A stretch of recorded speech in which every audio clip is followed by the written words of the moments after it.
अस्सलाम वालेकुम। उम्मीद करता हूँ आप सब खैरियत से होंगे। आज जो मैं वीडियो लेके आया हूँ ये इंतहाई इंपॉर्टेंट है आपके लिए, तो आपने वीडियो को आखिर तक देखना है। आपने हर जगह सुना होगा Islamic banking, Islamic finance system. तो आज हम इसी को डिस्कवर करने वाले हैं कि ये आखिर है क्या, और पूरे प्रोसेस को समझाने वाला हूँ। तो आपने वीडियो को एंड तक ज़रूर देखना है, मेरे साथ जुड़े रहिए। और इसमें मैं एक एक स्टेप आपको गाइड करूंगा कि इस्लामिक फाइनेंस कैसे काम करता है और इस्लामिक बैंकिंग सिस्टम कैसे काम करता है। तो वीडियो आपने आखिर तक ज़रूर देखनी है। इस्लामी बैंकिंग का नाम तो हम सब ने सुना ही है, लेकिन क्या कभी सोचा है कि ये रिवायती बैंकिंग से आखिर अलग कैसे है? क्या ये सिर्फ कुछ कवानीन बदल देने का नाम है? नहीं, बिल्कुल नहीं। ये तो पैसे और मईशत को देखने का एक बिल्कुल ही अलग नजरिया है। चलें आज इसके बुनियादी उसूलों को जरा गहराई से समझते हैं। तो आज हमारा सफर कैसा रहेगा? सबसे पहले हम समझेंगे कि रिबा यानी असल मसला है क्या। फिर देखेंगे कि इसकी मुमानियत इतनी सख्त क्यों है। उसके बाद इसके अखलाकी हल पर बात होगी। फिर हम देखेंगे कि यह सिस्टम अमली तौर पर काम कैसे करता है। और आखिर में एक बहुत अहम नुक्ता कि इसमें तरीक़ाकार नतीजे से ज़्यादा अहम क्यों है। चलें शुरू करते हैं पहले हिस्से से, यानी असल मसला रिबा है क्या। देखें, रिबा का तर्जमा अक्सर लोग सूद या इंटरेस्ट कर देते हैं, लेकिन शरीयत में इसका मतलब इससे कहीं ज़्यादा गहरा है। आसान लफ्ज़ों में ये कोई भी ऐसी इजाफी रकम है जो बग़ैर किसी जायज़ वजह के ली जाए। मतलब आपने कोई हकीकी माशी काम नहीं किया, कोई रिस्क नहीं लिया, बस पैसे के बदले पैसा कमा लिया। असल सवाल यही है कि क्या ये फ़ायदा कोई हकीकी वैल्यू पैदा किए बग़ैर हासिल हो रहा है। अच्छा, यहाँ एक बहुत बड़ी गलतफहमी भी दूर कर लें। कुछ लोग समझते हैं कि यह पाबंदी सिर्फ गरीबों को मजबूरी में दिए जाने वाले कर्जों पर है। ऐसा बिल्कुल नहीं है। इस्लामी उसूल बहुत वाज़ेह हैं। कर्ज चाहे ज़ाती ज़रूरत के लिए हो या फिर किसी बड़े बिजनेस के लिए, अगर उस पर बग़ैर किसी हकीकी वजह के इजाफी रकम ली जा रही है तो वो रिबा ही कहलाएगा। तो सवाल ये पैदा होता है कि आखिर रिबा पर इतनी सख्ती है क्यों। चलें इसकी वजह समझने के लिए ज़रा इसके मजहबी और तारीखी पस मंज़र पर नज़र डालते हैं।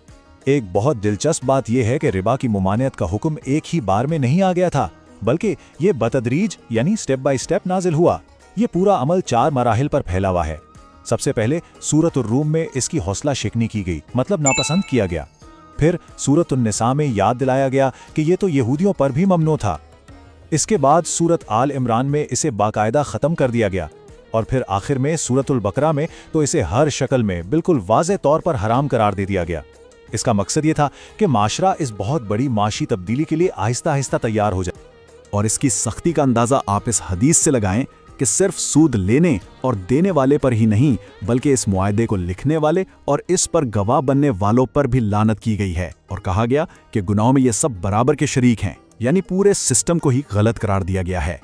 और अगर आपको इसकी इखलाकी संगीनी समझनी है तो ज़रा ये हदीस सुने। जानबूझकर रिबा का 1 दिरहम लेना 36 बार जिना करने से ज़्यादा बुरा है। ये इतनी सख्त तशबीह सिर्फ ये बताने के लिए है कि इस्लामी अखलाकियात में इस अमल को कितनी गहरी बुराई समझा जाता है। अच्छा, तो अब बात यह है कि अगर सूद वाला सिस्टम मना है तो फिर इसका मुतबादिल क्या है, हल क्या है? तो चलें अब हम मसले से हल की तरफ बढ़ते हैं और देखते हैं कि इस्लामिक बैंकिंग के उसूल क्या है। ये जो मुतबादिल निज़ाम है ना, ये कुछ बहुत ही बुनियादी और अखलाकी उसूलों पर खड़ा है। पहला और सबसे अहम उसूल है रिस्क शेयरिंग, यानी नफ़ा और नुकसान में शराकत। मतलब मुनाफा कमाने के लिए आपको नुकसान का खतरा भी उठाना पड़ेगा। दूसरा, हर ट्रांजैक्शन के पीछे कोई हकीकी चीज, कोई टैंजिबल एसेट या कोई असल सर्विस होनी चाहिए। हवा में पैसे नहीं बनते। तीसरा, हर चीज साफ और शफाफ हो, कोई छुपी हुई शर्तें ना हो, और जाहिर है तमाम मुआहिदे शरीयत के मुताबिक हों और किसी भी हराम काम जैसे शराब या जुए की फाइनेंसिंग ना की जाए। ये असूल सुनने में तो बड़े अच्छे लगते हैं, लेकिन सवाल यह है कि अमली तौर पर यह रिवायती बैंकिंग से कितना मुख्तलिफ है। चलें एक सीधा सीधा मुवाजना करके देखते हैं। देखें, सबसे बुनियादी फर्क तो पैसे को देखने का है। रिवायती बैंकिंग कहती है कि पैसा खुद एक चीज है, एक कमोडिटी जिसे किराए पर दिया जा सकता है, और उसका किराया है सूद। जबकि इस्लामी बैंकिंग कहती है कि नहीं, पैसा सिर्फ एक जरिया है चीजें खरीदने का, इसे किराए पर नहीं दिया जा सकता। इसी वजह से कमाई का तरीका बदल जाता है। एक तरफ सूद है, दूसरी तरफ हकीकी तिजारत और सर्विसेज से आने वाला मुनाफा। और सबसे बड़ा फर्क देखें रिस्क में। रिवायती बैंक में कर्ज देने वाला तकरीबन महफूज होता है, चाहे कर्ज लेने वाले का बिजनेस डूब जाए। लेकिन इस्लामी मॉडल में बैंक आपके नफा और नुकसान दोनों में शरीक होता है। अच्छा, यहाँ आकर अक्सर लोग कंफ्यूज हो जाते हैं। वो कहते हैं कि भाई कुछ प्रोडक्ट्स जैसे कार फाइनेंसिंग का नतीजा तो दोनों बैंकों में एक जैसा ही लगता है, तो फिर फर्क कहाँ है? ये बहुत अहम सवाल है। इसे समझने के लिए एक बहुत सादा मिसाल लेते हैं। फर्ज करें किसी को भूख लगी है। अब वो रोटी चुरा भी सकता है और खरीद भी सकता है। दोनों सूरतों में नतीजा क्या होगा? भूख मिट जाएगी। लेकिन क्या दोनों अमल एक जैसे हैं? बिल्कुल नहीं। एक हराम है, दूसरा हलाल। बिल्कुल यही असूल इस्लामी मालियात का भी है। असल चीज नतीजा नहीं, बल्कि वो तरीक़ेकार है, वो प्रोसेस है जिसके जरिए आप इस नतीजे तक पहुंचे। वही प्रोसेस तय करता है कि कोई ट्रांजैक्शन हलाल है या हराम।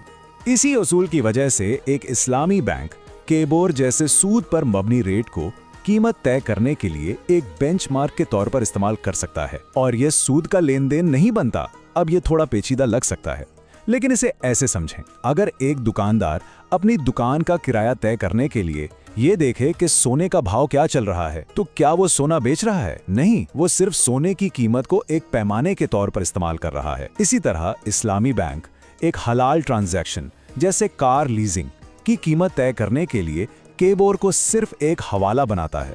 वो सूद का लेन देन नहीं कर रहा होता।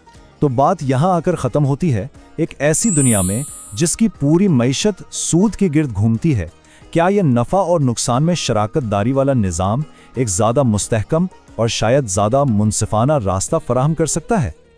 ये एक ऐसा सवाल है जिस पर सोचना बहुत ज़रूरी है।